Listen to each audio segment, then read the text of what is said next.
estamos listos.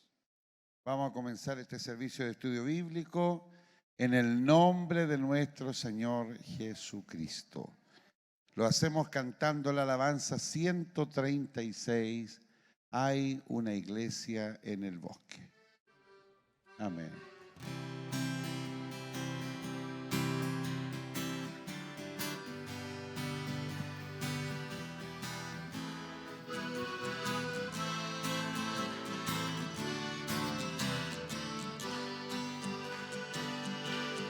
Hay una iglesia en el bosque, yo siempre quisiera estar. No hay lugar en el mundo más bello que la amada capilla de Dios. Oh, ven, ven, ven, ven a la iglesia de Cristo. Te espera el amante de Jesús. No hay lugar en el mundo más bello que la amada capilla de Dios. Sí, Señor. Bendito sea su nombre para siempre. Le alabamos al Padre, al Hijo y al Espíritu Santo. Amén. Muy dulce me suenan los himnos que cantan los fieles allá. Se acercan henchidos de gozo al amante benigno Jesús. Oh, ven, ven, ven, ven a la iglesia de Cristo. Te espera el amante de Jesús. No hay lugar en el mundo más bello que la amada capilla de Dios. Gracias, Señor. Bendito sea su nombre para siempre. Gracias, Padre. A usted sea la gloria y la alabanza.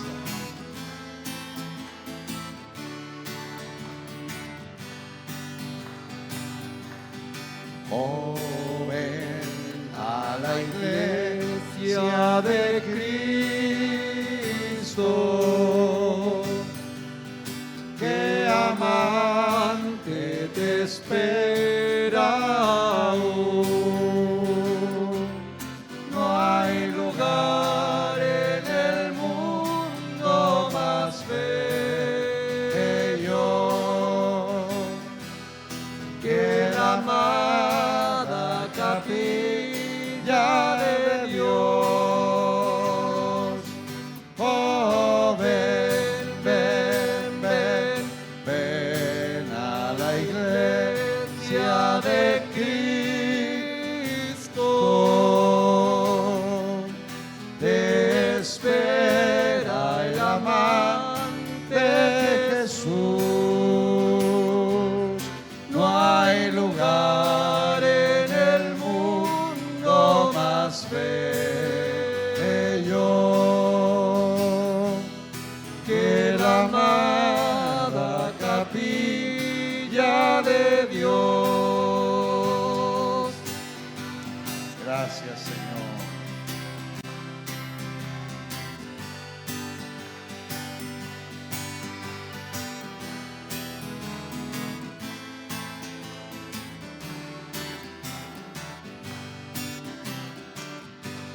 La gloria es para el Señor. Gloria a Dios. Gloria a Dios. Gloria a Dios para siempre. No hay lugar en el mundo más bello que la amada capilla de Dios. Vamos a orar para agradecer a Dios estar juntos en este servicio. Inclinémonos para que oremos juntos al Señor. Mi amado Padre Celestial, en el nombre de su Hijo Jesucristo, nuestro Señor y Salvador, estamos delante de su santa y divina presencia en esta jornada en que nos permite volver a congregarnos para ser educados en su palabra. Gracias, Padre, por todos mis hermanos que ya están presentes en este servicio. Y también le ruego por aquellos que nos han avisado que por algunos compromisos no podrán estar. Le ruego, Padre, por aquellos hermanos que tienen el deseo de estar presentes y que se están esforzando por acercarse. Permita, Padre, que puedan llegar pronto y que puedan, Señor, también ser bendecidos por la enseñanza que usted tiene para nosotros en esta hora. Quiero orar, Padre mío, para que usted amplíe nuestra mente, a fin de que podamos recepcionar la enseñanza de su palabra y ser educados y edificados por ello. Oro, Padre Santo, para que en esta hora usted permita, Padre mío, que nuestra mente reciba la lucidez de su palabra, que podamos, Padre, entender con tanta claridad lo que usted nos quiera enseñar, de tal manera que lo podamos poner por obra. Padre, ayúdenos también, porque también seremos portavoces de su palabra a nuestros hermanos en los diferentes cultos de la semana. Y le ruego, Padre, que usted nos use de una manera tan especial, de manera, Padre, que podamos ser de bendición para aquellos que escuchen su palabra a través de nuestros labios. Dios fiel, Dios bueno y santo, nos ponemos en su presencia y recibimos la inspiración de su Espíritu a través de Jesucristo, nuestro Salvador. Amén y amén. Damos la gloria al Señor. Gloria a Dios, gloria a Dios, gloria a Dios para siempre. Que Dios nos bendiga. Esta noche nos corresponde estudiar el tema Planes de Dios para su iglesia. Hemos concluido la semana anterior planes de Dios para la familia. Ahora vamos a hablar de los planes de Dios para su iglesia y para eso les invito para que busquemos el libro de Efesios, capítulo 4, versículos 12 al 16. Efesios, capítulo 4, versículos 12 al 16.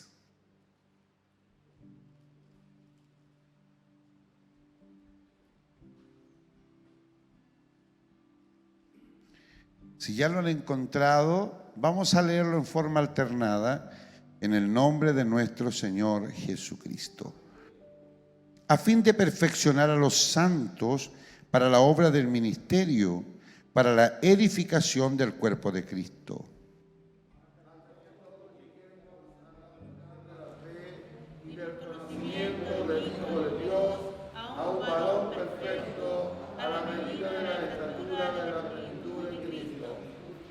Para que ya no seamos niños fluctuantes, llevados por doquiera de todo viento de doctrina, por estratagema de hombres que para engañar emplean con astucia las artimañas del error. Sino que siguiendo la verdad, el amor, crezcamos en todo en aquel que es la cabeza, esto es Cristo. Leamos juntos.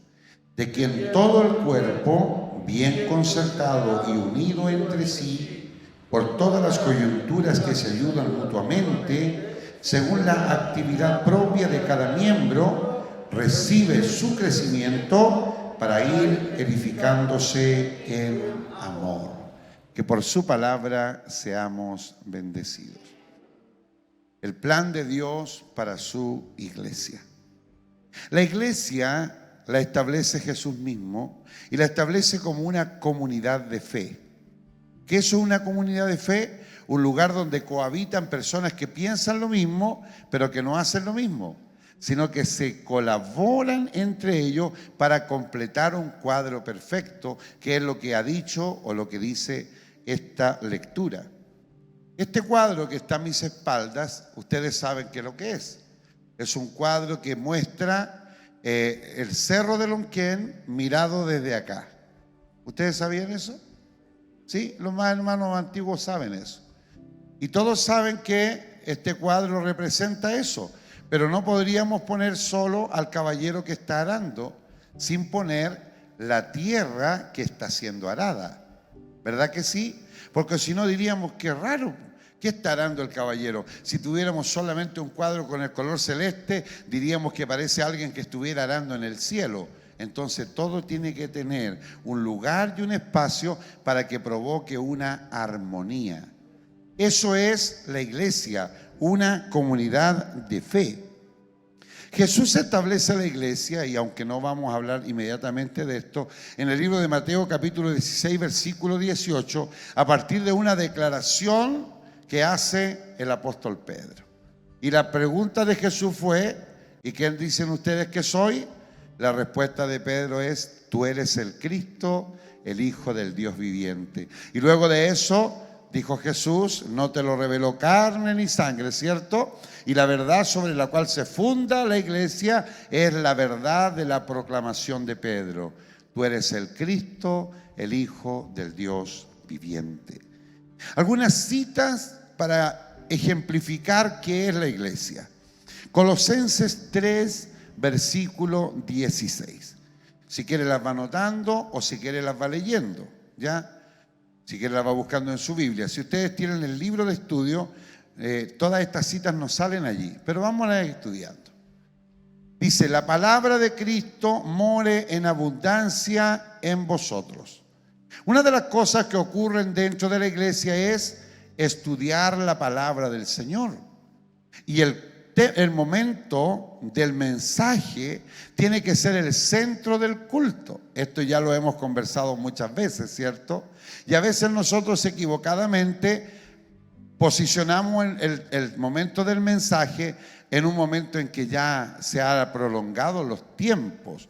El mensaje debe ser el centro de cada culto, enseñándoos y exhortándoos unos a otros con toda sabiduría. Este es el deber de ustedes, mis hermanos y hermanas predicadores de esta iglesia.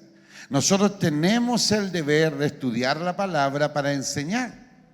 El otro día yo conversaba con un pastor y él me decía, ¿cuántas veces a la semana predica? Y luego me preguntó cómo lo hago. Y digo, pero yo estudio para que el Señor me use. Y cuando el Señor me da la palabra, la estudio, preparo el texto y luego dejo que el Señor haga su voluntad perfecta cuando voy a entregar el mensaje. Pero sería muy irresponsable de mi parte pararme detrás del púlpito y abrir la Biblia sin saber o sin preparar lo que Dios quiere enseñar al pueblo. Por eso es que los predicadores debemos estudiar para enseñar. Y luego la exhortación viene como resultado de la palabra entregada. Nunca nosotros los predicadores debemos llevar la intención de confrontar o de retar a la iglesia.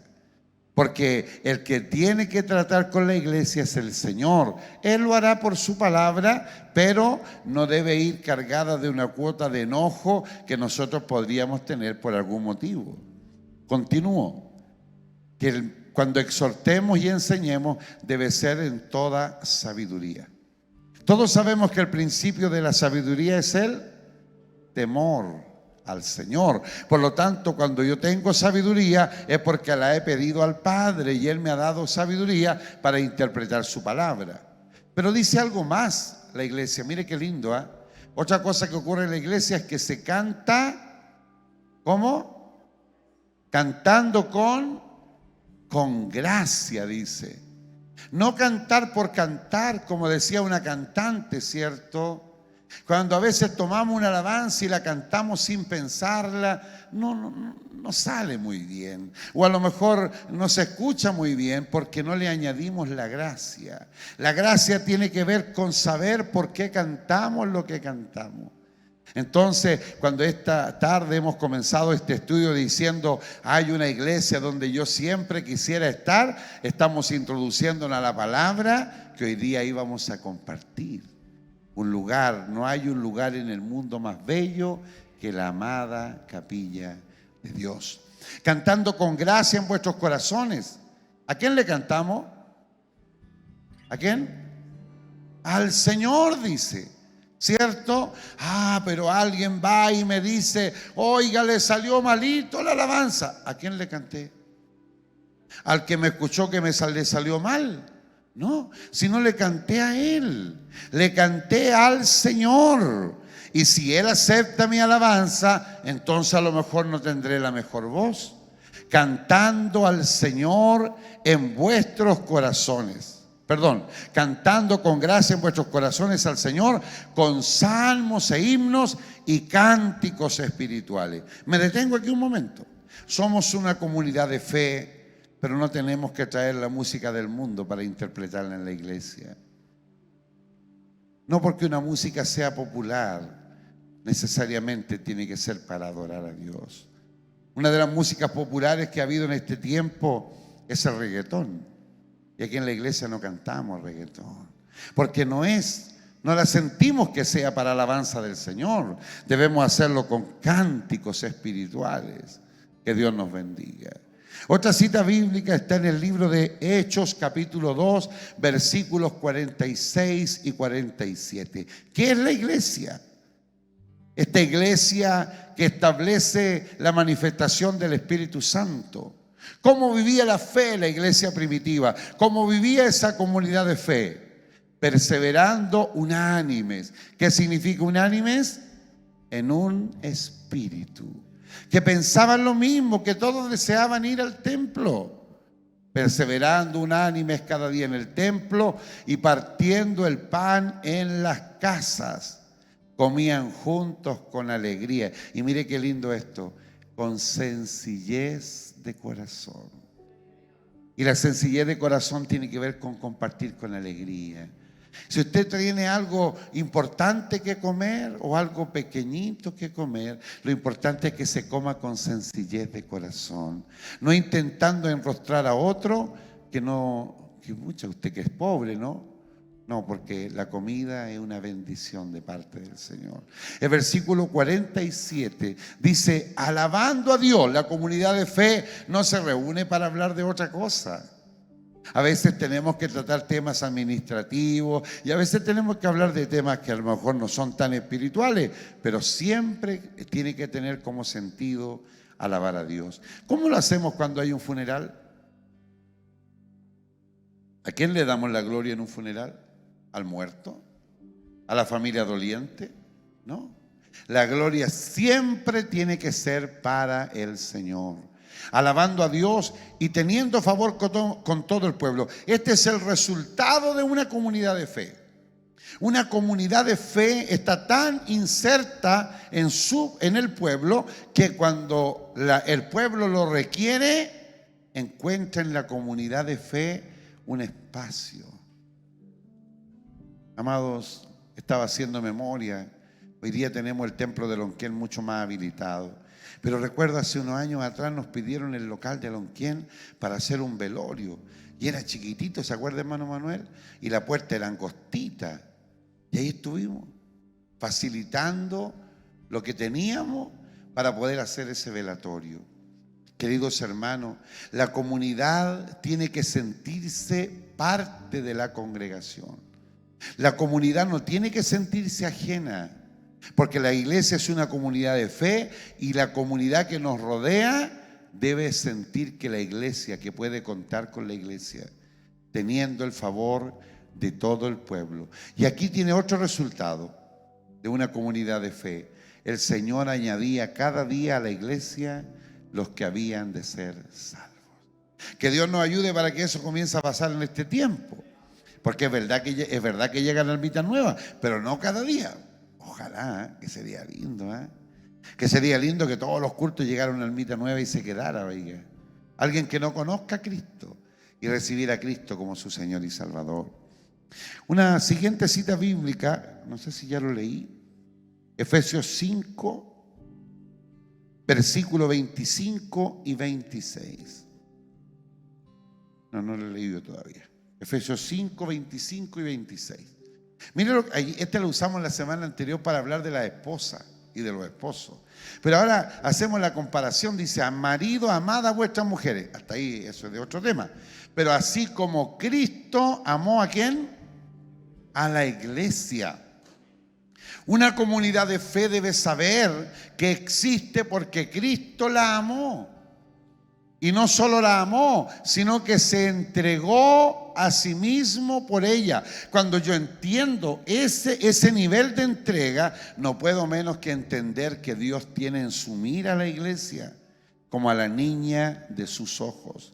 El versículo siguiente dice, para santificarla. Es el Señor mismo quien santifica a la iglesia.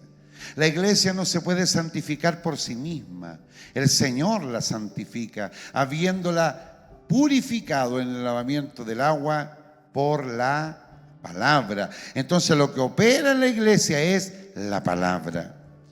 La cita bíblica de Hechos 9:31, por favor, hija, si puede ayudarme con eso. Nos está hablando de esta comunidad de fe. Entonces las iglesias tenían paz. El texto de Hechos 9 nos relata del tiempo de persecución y da la impresión que el tiempo más duro de persecución de la iglesia vino de parte del más grande de los apóstoles. Porque cuando tiene esa frase, y si usted quiere después puede leer Hechos 9, se encontrará que dice que después de la conversión de Saulo, las iglesias tuvieron paz. Mire qué tremendo. Cuando el Señor convirtió a Saulo, su vida fue transformada. Las iglesias tenían paz. Y aquí hay características de la comunidad de fe que nosotros debiéramos mantener. Tenían paz por toda Judea, Galilea y Samaria. Y esto es, y eran edificadas. Una iglesia nunca termina de construirse. Y no hablo del edificio porque este es el templo. La iglesia somos nosotros. De eso hablé en el libro de Efesios capítulo 4. Cuando un cristiano considera que ya creció lo suficiente, quiere decir que se comenzó a empequeñecer, porque se llenó de vanidad y de vanagloria. Nosotros necesitamos ser edificados cada día. Las iglesias de paz son edificadas. Las iglesias de paz andan en el temor del Señor. ¿Qué es lo que era el temor del Señor? El principio de la sabiduría. Entonces aquella iglesia de paz que soy yo y que es usted, le pide al Señor sabiduría para vivir su vida cristiana. Esta iglesia de paz se acrecienta, fortalecida por el Espíritu Santo. Crece por lo que Dios haga en ella. No crece por la estrategia humana. Yo conversaba el otro día con las hermanas Dorcas y le decía, a lo mejor podríamos juntar a todas las Dorcas repartiendo completo, haciendo algo que sea atractivo, pero ¿eso va a producir crecimiento? No. Lo que va a producir crecimiento es cuando el Espíritu Santo da las estrategias claras para que entonces usted y yo tengamos crecimiento en esta comunidad de fe. Primera de Timoteo 3:15, por favor, hija. ¿Qué es la iglesia? Estamos solamente en el preámbulo, estamos aquí en la introducción. ¿Qué es la iglesia? Dice, para que si tardo, dice el apóstol Pablo, hablándole a su hijo espiritual Timoteo, sepas cómo debes conducirte en la casa de Dios. ¿Qué es? Que es la iglesia del Dios viviente. A lo que tiene que tener claro usted y yo, que nosotros somos iglesia del Dios vivo, no de un Dios muerto. No del nombre de la institución. No, la institución nos cobija bajo un orden, pero nosotros somos parte de la iglesia del Dios vivo, que es columna. Sería bueno sacar esas columnas que están ahí, ¿cierto? Habría mejor visual. ¿Las podemos sacar? ¿Qué pasa si las sacamos? Se cae el segundo piso. La iglesia es columna de la verdad. Por eso todos los que traten de hacer acallar a la iglesia, lo que intentan es acallar la verdad, y no podrán, porque la Biblia garantiza que ni las puertas del infierno prevalecerán contra ella. ¿Y qué más? Columna y baluarte. La palabra baluarte significa estandarte. La iglesia tiene que tener un estandarte, y el estandarte de la iglesia se llama Jesucristo. Así que, mi amado, no tenga temor del porvenir, porque el que defiende a la iglesia ya tiene abogado. Nuestro abogado se llama Jesucristo.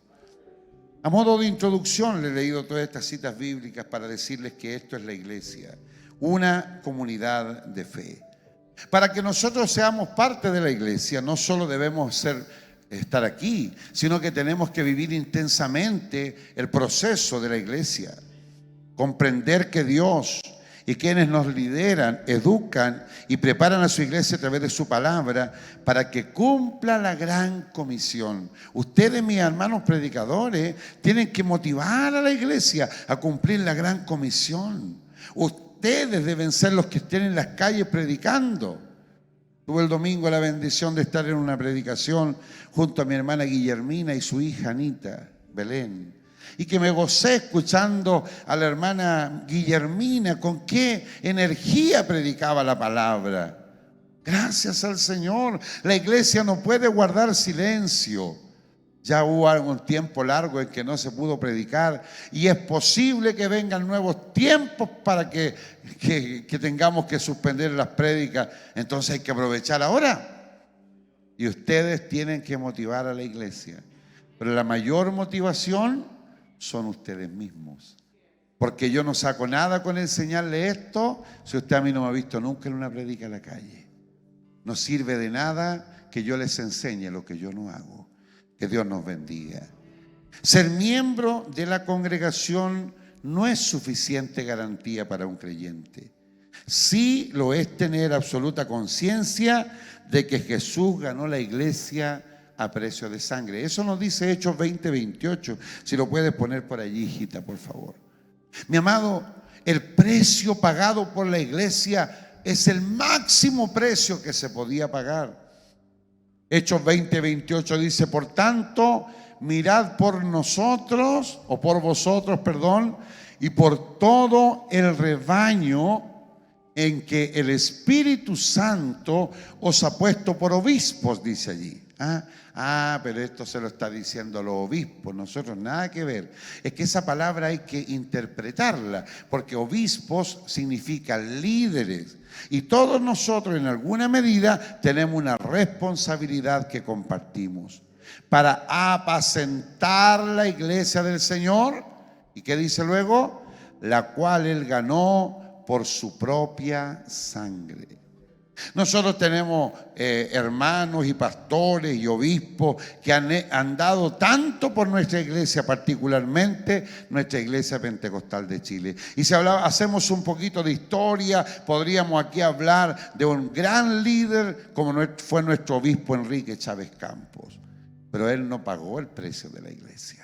Nuestros pastores, llamados arados de palo, fueron los que llevaron la palabra a las diferentes ciudades del país sin tener herramientas y sin tener mucho conocimiento. Y Dios fue con ellos, pero ellos no pagaron el precio de la iglesia. Ni el que ha sufrido más, ni el que ha sufrido menos. El que pagó el precio por la iglesia es Jesús. Él la compró con su propia sangre. Que Dios nos bendiga. Amados, el texto citado en el libro de Efesios capítulo 4, versículos 12 al 16, y algunas citas bíblicas del libro de Juan capítulo 8, versículos 31 y 32, por favor, hija, nos muestran que la permanencia en su palabra convierte a sus discípulos en discípulos maduros. Juan capítulo 8, versículos 31 y 32. Dijo entonces Jesús a los judíos que habían creído en él: si vosotros permaneciereis en mi palabra, seréis verdaderamente mis discípulos. Vale decir, la condición para permanecer o para ser discípulo es permanecer en su palabra. El siguiente versículo dice: y conoceréis la verdad, y la verdad os hará libres. Este concepto inicial de permanencia a nosotros nos produce madurez espiritual. Yo sé que existen muchos libros de apoyo que nos ayudan a interpretar, a lo mejor a través de las reglas de la hermenéutica, a lo mejor de las bases de la homilética. Nosotros podríamos tener muchos textos de apoyo que nos colaboren para entender la palabra, pero solamente podrán ser útiles si su base es la palabra de Dios. Hay escritores que son como nosotros, más conservadores, pero hay otros que son más liberales. Y entonces a veces nos parece, pero este escritor opina eso. ¿Opina así la palabra de Dios? Lo que tenemos que hacer para ser cristianos maduros es permanecer en su palabra. Su palabra es verdad.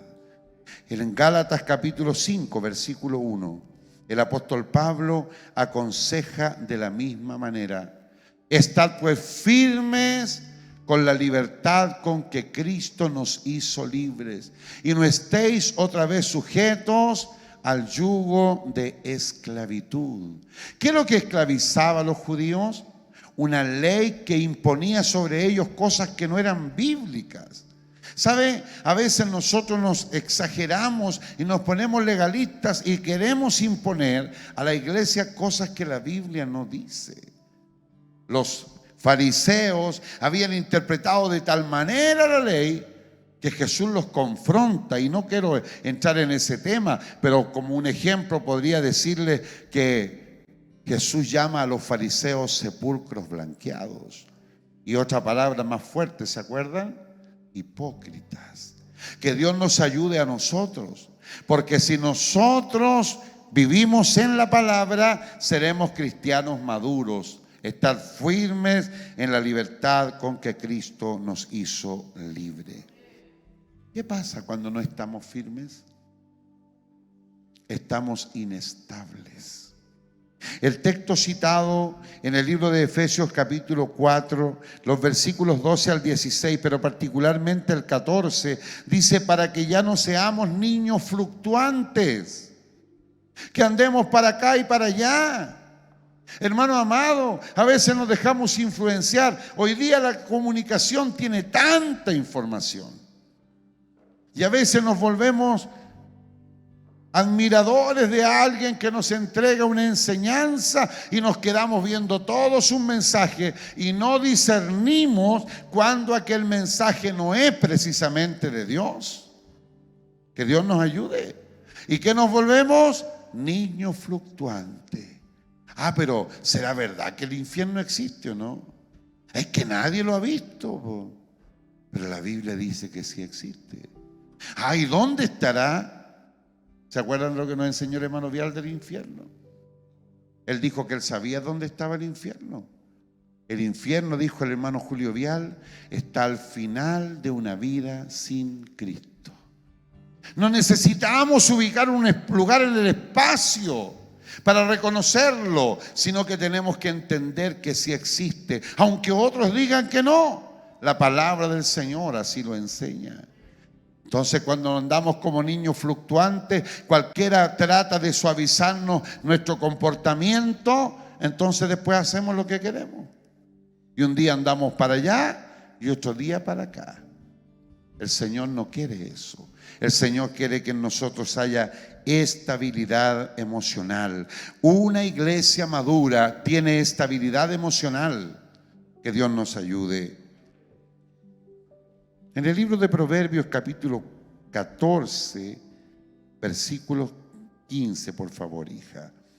¿Sabe, amado? Y antes de leer ese texto, quiero decirle que cuando uno no tiene estabilidad emocional, las falsas doctrinas lo andan buscando, hija. A usted le entregan un papelito por ahí y dice: a ver, ¿cómo es esto?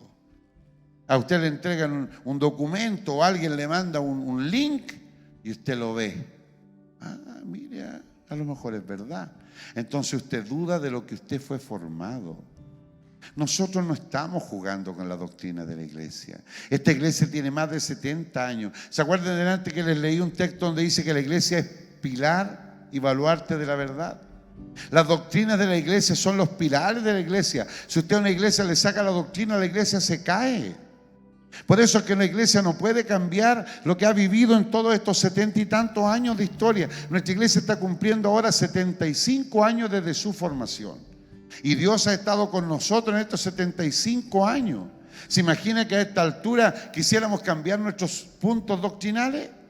Entonces quiere decir que no habíamos visto con seriedad lo que nosotros habíamos creído. Así también le pasa a algunos cristianos. Han andado toda su vida detrás de Cristo, pero alguien les contó otra historia. Ah, mira, esto no era malo, po. No, ¿para qué? ¿Para qué te restringen tanto si la salvación no se pierde? El otro día la hermana Andreita Duarte estaba hablando si éramos calvinistas o éramos luteranos. No sé si alguien lo escuchó. Día de domingo. ¿Por qué? Porque el calvinismo enseña que la salvación no se pierde, pero el luterano enseña que la salvación se pierde. Y nosotros creemos que la salvación se debe cuidar con temor y con temblor. Por lo tanto, la salvación se pierde. El que cree que la salvación no se pierde, hace lo que se le ocurre. Total, es salvo, siempre salvo. Tengan cuidado, porque eso aparece hoy día como algo natural. No, si mientras tanto adore al Señor está todo bien, pero si mi vida no va en su calidad moral respecto a la palabra, ¿soy salvo? No, si la Biblia enseña clarito los que no van a ser salvos, no le voy a leer ahora eso. Pero usted debe tenerlo claro, para que no venga alguien como su amigo y le diga, pero si la Biblia, el Señor ya te salvó, ya, pues, el día que creíste te salvó. Ahí dice Romanos 3, pues. Si confesares con tu boca que Jesucristo es Señor y creyeres en tu corazón que Dios le levantó de los muertos, serás salvo, eres salvo. Pero se le olvidó leer el texto que dice que el que persevere hasta el fin será salvo. Que Dios nos ayude. Le doy solo un ejemplo, que más encima tiene citas bíblicas. Y que más encima muchos lo creen. Entonces cuídese usted de esas falsas doctrinas. A veces tenemos costumbres incorrectas y andamos viviendo cosas, y perdónenme si soy muy expresivo, ¿no? Yo me acuerdo de la fiesta de la Virgen, que es una fiesta costumbrista de nuestra comuna, pero que no tiene su raíz en las costumbres, sino en una fe pagana. ¿Ah? Y de repente andaban los hermanos metidos ahí mismo. ¿Y cuál era la excusa? No, es que voy a comprar a la feria. Claro, le hace un buen negocio a los que venden en la feria, pero la gente que no es evangélica lo mira a usted y lo apunta con el dedo y dice, ¿y este hermano qué anda haciendo aquí? Más encima iban tipo 5 de la tarde cuando estaba ya la procesión, ¿cierto? Y después, como no había micro rápido, no llegaban ni al culto. Entonces, ¿dónde pasaba la lista de ángeles ese día? Déjalo usted, pues, usted sabe. No solo le estoy hablando a los que están aquí, le estoy hablando a los que están escuchando. Porque esto fue normal para muchos. Tristemente normal. Tristemente normal. Y no podemos normalizar algo que va contra la palabra. No se olvide que si hay algo que Dios aborrece, ¿qué es lo que es? La idolatría, hermano. Que Dios nos ayude. La fe sin práctica. Se pelean por tomar el control del corazón de los creyentes inmaduros. ¿Qué es esto? Una fe nominal. No, si yo soy hijo de Dios, pero no se me nota por ningún lado. Mi amado, lo que yo creo se me tiene que notar. ¿En qué cosa? Mire, voy a darle un solo ejemplo. Cuando las mujeres culpaban a Pedro de ser uno de los seguidores de Jesús, le dijeron 3 veces que era un seguidor de Jesús. Porque hablas como ellos, porque te vistes como ellos, porque eres como ellos. Esas 3 cositas. Entonces, si usted es hijo de Dios, tiene que hablar como un cristiano. Eso está súper claro, ¿cierto? Pero no solo en el templo, sino en su lugar de trabajo, en la micro, en la vecindad donde usted vive. Tiene que ser como un cristiano. Porque a veces se nos olvida. ¿Y a qué le echamos la culpa? Al carácter. No, es que así soy yo. Y andamos peleando con todo el mundo. ¿Y dónde se nos nota la fe? Por ninguna parte. Que Dios nos ayude y qué bueno que el Señor me dé esta palabra para ustedes. Continúo.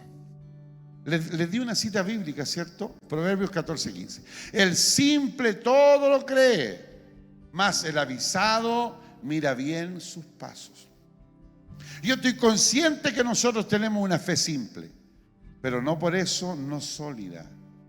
Una fe simple porque no nos cuestionamos si Dios hizo la tierra en 6 días. Creemos que la hizo en 6 días. Pero pastor, ¿cómo usted todavía puede creer en eso? Así dice la Biblia, yo lo creo.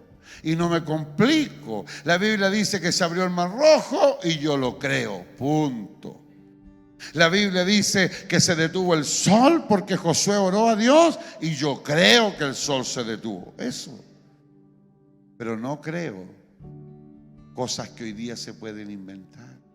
Y que alguien diga, no, pero si este sacerdote reverendo Moon, él vino para continuar la obra redentora que Jesús dejó inconclusa. Eso no lo creo. ¿Por qué? Porque yo creo que Jesús completó su obra. Y la obra de él fue dar su vida en la cruz para que nosotros tuviésemos redención. El libro de Proverbios 22:3, por favor, hija. Proverbios 22:3.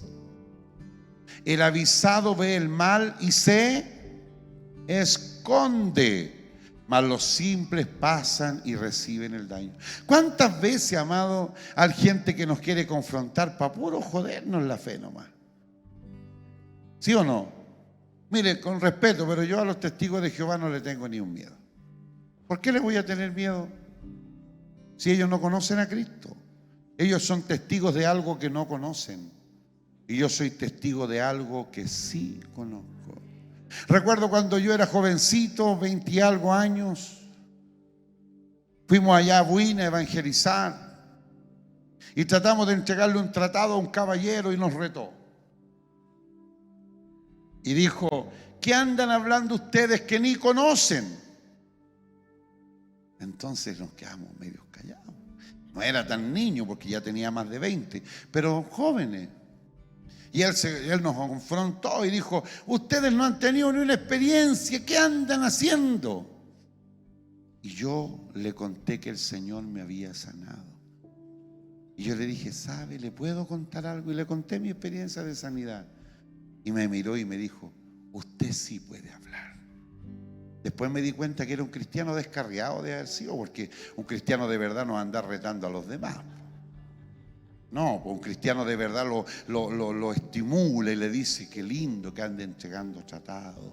A lo mejor un cristiano de verdad, cuando hay otro que ande predicando, le ofrece un vasito de agua. ¿Cuántas veces no pasaba con los antiguos hermanos? Que andaban predicando por lugares distantes y no hallaban dónde comprar un juguito y aparecía un vecino con un jarro de limonado, de agüita con harina y les servía. Que Dios nos ayude. Pero no pierdan el tiempo con gente que no cree, que lo único que quiere es reírse de usted. Ahora, si usted tiene la fe suficiente para creer que Dios lo va a defender, póngale nomás. Porque créame que aquellos valientes Dios los respalda. El avisado ve el mal y se esconde. No deja que le cuestionen lo que creen. A veces hay gente que se convierte recién en el Señor y cuando se encuentran con su familia, usted respetuosamente pide la bendición calladito. ¿Y qué hacen los demás? Se comienzan a reír de usted. No deje de pedir la bendición. ¿Por qué? Si usted es propio, usted puede hacer lo que quiera. Pero no lo haga en voz alta porque ellos a lo mejor no lo saben. En el pasado, cuando íbamos a visitar gente al hospital, yo estuve en un curso para hacer asistencia espiritual. ¿Y sabe una de las cosas que nos enseñaron? Que cuando uno va al hospital, uno ora para el enfermo que lo pidió, que lo orara nomás, no para toda la sala. A veces uno se ponía un poquito a hablar en voz alta, Señor, bendice a todos los enfermos que están aquí. Pero si esos no pidieron que lo ungieran. Entonces la gente se molestaba un poco. Ahora, no sé si a ustedes les pasó, a mí me pasó. Que yo a veces entraba a una sala, ungía al que iba a ungir, y antes que saliera alguien me hablaba y decía, caballero, sí, ¿puede orar por mí también?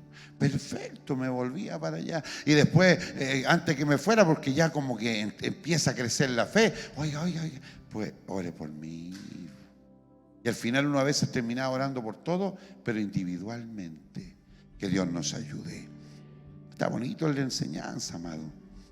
En 1 Corintios 3:1, Pablo le habla a esa iglesia, a la iglesia de Corinto. 1 Corintios 3:1. Y mire cómo le dice: de manera que yo, hermanos, no pude hablaros como a espirituales, sino como a carnales, como a niños en Cristo. ¿Qué expresión tenía Pablo de la iglesia de Corinto? Que era una iglesia que no había madurado. Era una comunidad de fe, pero ustedes se deben recordar lo que le dice Pablo a los hermanos de Corinto. Supe por los de Cloé que hay entre vosotros divisiones y contiendas. Entonces, mi amado, una iglesia madura es una iglesia que sabe sobrellevar sus diferencias. Porque cuando nosotros pasamos puro discutiendo entre nosotros, ¿qué quiere decir? Que todavía somos niños. Eso lo dice el apóstol Pablo, y estoy de acuerdo con la opinión del apóstol Pablo. Escuche esto. Nosotros, usted y yo, somos la iglesia. Esta estructura no se llama iglesia, nosotros le decimos iglesia, pero la estructura, ¿cómo se llama? Templo. La iglesia somos usted y yo. Y la iglesia sufre cada día más asedios de una sociedad en Cristo. No se olvide que este libro se llama Iglesia y Crisis. No sé si el Señor le dio tanta revelación a los pastores que escribieron este libro, porque hoy día estamos a puertas de una nueva constitución. Yo no sé si algunos de ustedes firmaron, pero hace pocos días atrás se pidió 15.000 firmas para que se instalara en la nueva constitución algunas cosas que defendían entre ellos la vida, el derecho a congregarse. ¿Y sabe lo que hizo la Convención Constitucional? Las desestimó. Sencillamente las borró. No hay problema. Habrá asedio contra la iglesia. Es un hecho. También los gobiernos están aprobando leyes que van en contra de lo que la iglesia cree. Y aquí no importa el color del gobierno. Lo han hecho todos. No hay problema. Ante ello, Dios tiene una palabra para que nosotros la escuchemos, y la menciona el texto que hemos leído esta noche. Efesios 4:14. Iglesia, escuche. Para que ya no seamos como niños fluctuantes, llevados por doquiera de todo viento de doctrina. Oiga, pastor, pero si se aprueba tal cosa, la iglesia tiene que aprobarlo. No, pues. No. La iglesia tiene que estar parada en la roca que es Cristo y en la palabra verdadera del Señor. A nosotros no nos pueden imponer hacer cosas que van en contra de la Escritura. ¿Me entiende? Oh, pastor, pero ahora tenemos tremendo problema, porque ahora viene y seguramente se va a aprobar, les anticipo, una ley de aborto libre.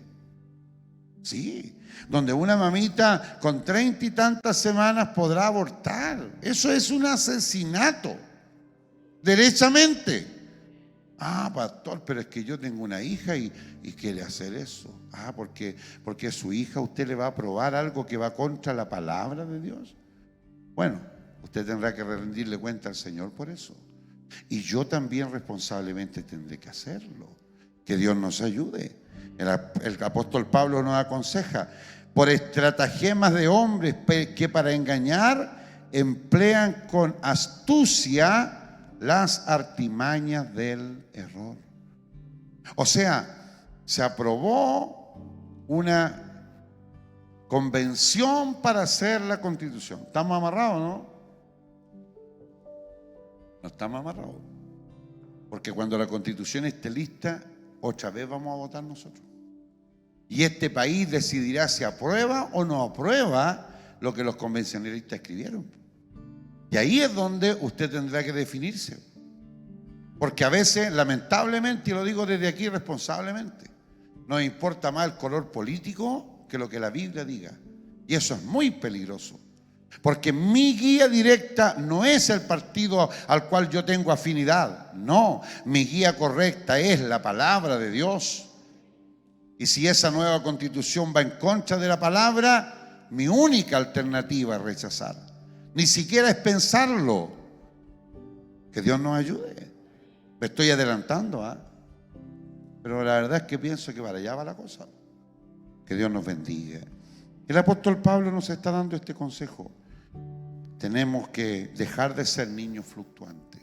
Que cualquier viento nos lleva para un lado y para otro. Hace un tiempo atrás vino fuerte la doctrina o la teología de la prosperidad. Y todavía es fuerte si ustedes ven un canal que se llama Enlace.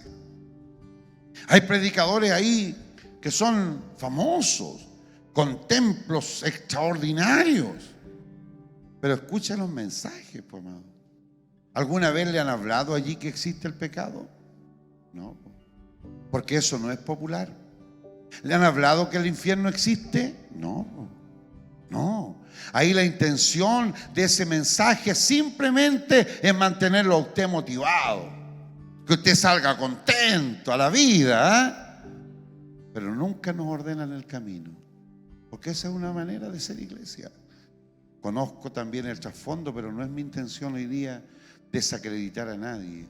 Lo que le estoy diciendo es que nosotros fuimos formados en esta iglesia, en una iglesia que conserva los valores de la fe y del evangelio. Anticuados para algunos, prefiero ser anticuado. Voy a seguir cantando Guerreros Fieles Somos. Y también me gustan las alabanzas nuevas. Si no desestimo una por otra, pero creo que es necesario que conservemos la pureza de la fe. Eso es lo que nos está llamando el Señor en esta tarde. No seamos como niños fluctuantes. La llaman iglesia. Busca por favor, hijita, Isaías 61:1. En realidad sabemos que se trata de la casa de Dios, ¿cierto? El lugar donde nos congregamos, el templo. Porque la iglesia somos nosotros. Pero ¿quiénes son los que entran a una iglesia? La mayoría son personas que vienen con el corazón herido. Traigo a mi memoria lo que ocurrió hace unos 12 años atrás. 11 y algo, un poquito más. Cuando yo recién había llegado acá, y en ese mismo mes, si no me equivoco, a un culto de jóvenes, llegó el hermano Juan de Dios, con el corazón roto, con su familia destruida. Y en ese culto de jóvenes habían unos hermanos que estaban en la puerta y tuvieron la buena idea de saludarlo. Porque a lo mejor no era el lugar para que llegara él en la condición que estaba. Sin embargo, ese saludo lo dejó adentro del templo. Dios lo sanó, lo restauró, le ha dado una nueva familia y sobre todo le abrió el cielo. Me acuerdo solo de él para ponerlo como ejemplo. ¿Cuántas personas habrán llegado a la iglesia con el corazón roto? Y eso es la iglesia. A veces nos parece que la iglesia es un lugar de personas perfectas que nunca han hecho nada. Esa no es la iglesia. La iglesia es un lugar donde llegan las personas heridas para ser sanadas. La iglesia es un lugar que recibe a personas con el corazón dañado. Personas que vienen con heridas del mundo o a veces de sus propias familias, con resentimientos propios. Y no quiero añadir tanto, pero recuerdo que en su momento tuvimos varios hermanos y tenemos aún hermanos que tuvieron que pasar el dolor de los muertos de Lonquén. Hermanos que fueron parte de nuestra iglesia. No sé si recuerdan, pero mi hermana Andreita Núñez y toda su familia, cómo no sentir el dolor si su esposo y padre de sus hijos murió en ese triste momento. Pero ¿qué estuvo la iglesia para recibir a ese corazón, a esa familia herida? Que Dios nos ayude. La iglesia es un lugar donde llegan los enfermos y a lo mejor le podríamos preguntar a alguno de ustedes cómo llegó a la iglesia. A lo mejor también la iglesia es el lugar donde se reciben a los tristes, a los sin esperanza. Y cuando llegan cabizbajos. El testimonio de mi hermana Mirta Hernández es tan claro, tan elocuente, de cómo ella llegó aquí, de cómo el hermano Isaías, entiendo que la invitó a un culto, y aquí el Señor comenzó a trabajar en ella. De verdad que dan ganas de poner ejemplos, por eso estoy dando algunos nombres conocidos, porque ustedes a lo mejor se van a atrever a decirle: oiga, cuénteme, ¿cómo es la historia? Porque esa es la realidad, hermanos. Y es realidad que a lo mejor de ustedes mismos que están aquí. ¿Cuál el propósito de la fe? ¿O qué es lo que hizo Dios? No los trajo aquí para añadirles una nueva carga. Los trajo aquí para salvarles, para sanarles y para luego usarlos para la gloria de su nombre. Aquí está la función de la iglesia en Isaías 61:1. Este mismo texto es el que Jesús toma cuando va al templo y saca un texto. Y lo dice el libro de Lucas: el Espíritu de Jehová el Señor está sobre mí. Esto lo dijo Jesús, pero esto es lo que la iglesia tiene que hacer hoy. Esta es la labor de la comunidad de fe. El Espíritu de Jehová el Señor está sobre mí, porque me ungió Jehová. ¿Qué es lo que tiene la iglesia? Y si una iglesia no lo tiene, no es iglesia. Es la unción del Espíritu Santo. Una iglesia que no tiene Espíritu Santo, ¿qué es lo que es? Una comunidad de personas nomás, pues, que se reúne porque no tiene lo que la mueve. La iglesia tiene la presencia del Espíritu Santo. Me ungió Jehová y me ha enviado a predicar buenas nuevas a los abatidos. La iglesia que deja de predicar, yo no sé por qué, ¿eh? Recuerdo hace años atrás cuando empezó todos estos movimientos diferentes. Conocí una iglesia yo que era tan buena para predicar. Y de repente dejaron de predicar. Y yo hablé con el pastor que le tenía confianza y le dije: pastor, ¿qué le pasó? No, me dijo, sabe que cambiamos las predicaciones. Ahora los domingos hacemos impacto evangelístico. Oye, lo encontré extraordinario. Iban a la plaza de la comuna, llevaban equipo, hacían un trabajo hermoso. Hasta que de repente los dejé de ver en la plaza. Ya no estaban en la calle, ya no estaban en la plaza. Entonces, como yo le tenía confianza, le dije: ¿qué le pasó? No, ahora estamos evangelizando a través de la radio, me dijo. ¿Era necesario dejar uno para hacer el otro? No, pues la buena nueva hay que dejarla allí en la esquina, en la plaza y en la radio. Y si fuera posible, también en la televisión. Hoy día las redes sociales están invadidas por predicadores como yo, que tenemos algo que decir. Las buenas nuevas no pueden dejar de ser predicadas, porque esa es la función de la iglesia. ¿A quién le tenemos que predicar? A los abatidos, a vendar a los quebrantados de corazón. Por eso es que la iglesia tiene que hacer un muy buen trabajo. Cuando llega alguien herido, ¿vale la pena añadirle más dolor? No, ahí tiene que estar la mano cariñosa de un hermano como usted y como yo. Yo conozco hermanos tan lindos que cuando ven llegar a alguien, se paran, lo van, le saludan, a veces le prestan el himnario, pero siempre tienen una cercanía. Le hablo a mis hermanos porteros que están aquí. Cuando estén en la puerta, estén siempre atentos. Y si viene alguien que es por primera vez, con mayor razón, invítenle a pasar, ofrézcanle un asiento. Si estuvieran todos los asientos ocupados, busque una silla, póngale un lugar, pero dele importancia, porque puede ser que ese sea el día en que el Señor va a tener un trato con él. A vendar a los quebrantados de corazón, a publicar libertad a los cautivos y a los presos, apertura de la cárcel. Mi amado, el trabajo está listo para hacerlo. ¿Es parte usted de esta comunidad de fe? Claro, si por eso está aquí. Entonces, en ese espíritu tendremos que cumplir la voluntad de Dios que Él ha permitido para nuestras vidas. Vamos a dejar hasta ahí el estudio de hoy, porque ya creo que estamos llegando a la hora, y así seguimos la otra semana. ¿Le gustó? La otra semana seguimos con este tema. ¿Cuál cantamos, hermano Juanito? ¿Tiene un himno? Entonces yo voy a buscar uno por aquí. ¿Le parece que cantemos el 230? has hallado en Cristo tu buen Salvador. Lávame, dice esta alabanza. Amén. Vamos a cantar esta hermosa melodía que ya apareció en el proyector. Póngase de pie y cantamos juntos para el Señor.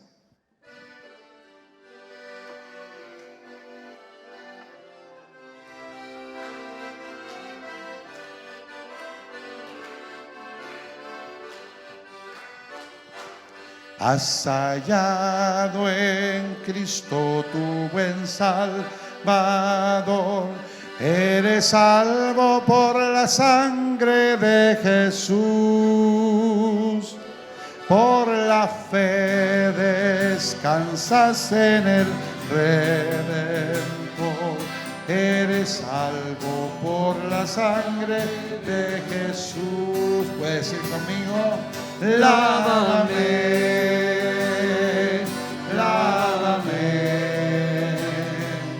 en tu sangre, Cordero de Dios, y con alma limpia me presentaré ante tu tribunal de luz. Gracias, Señor. Gracias, Padre. Bendito sea su nombre.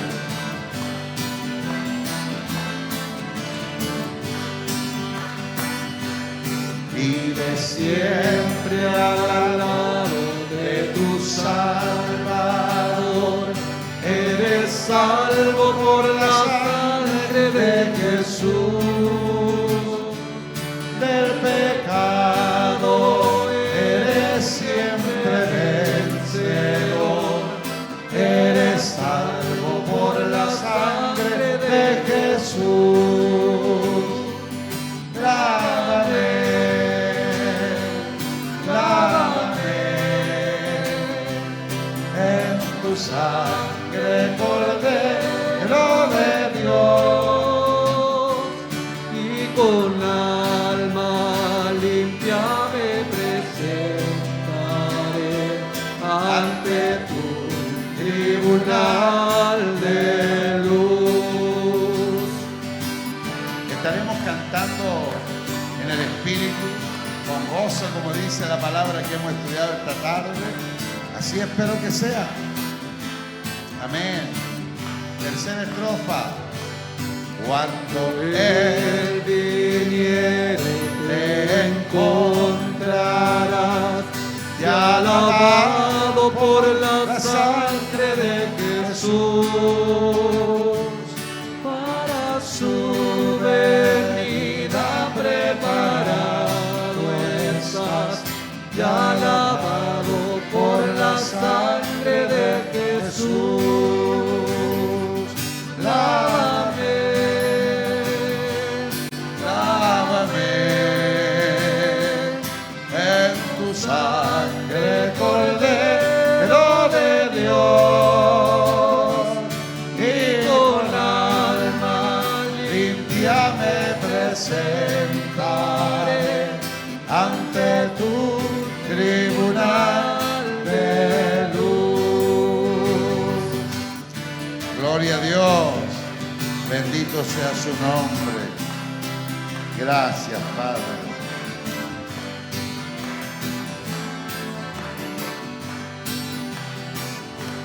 Si perdón y paz deseas, pecador, tu refugio es la sangre de Jesús. Si librarte quieres de eternal dolor, oh, acude a la sangre de Jesús. Lávame, lávame, lávame en tu sangre, Cordero de Dios, y con alma limpia me presentaré ante tu tribunal de luz.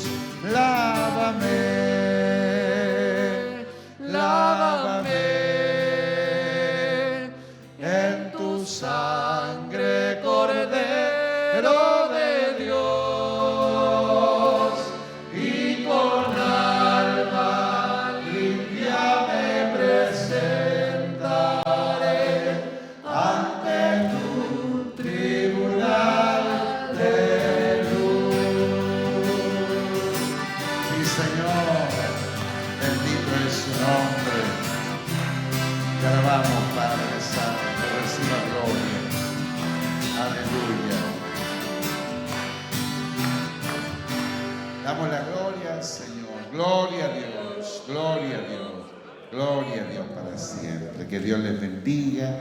Muchas gracias por venir a ser parte de este estudio bíblico.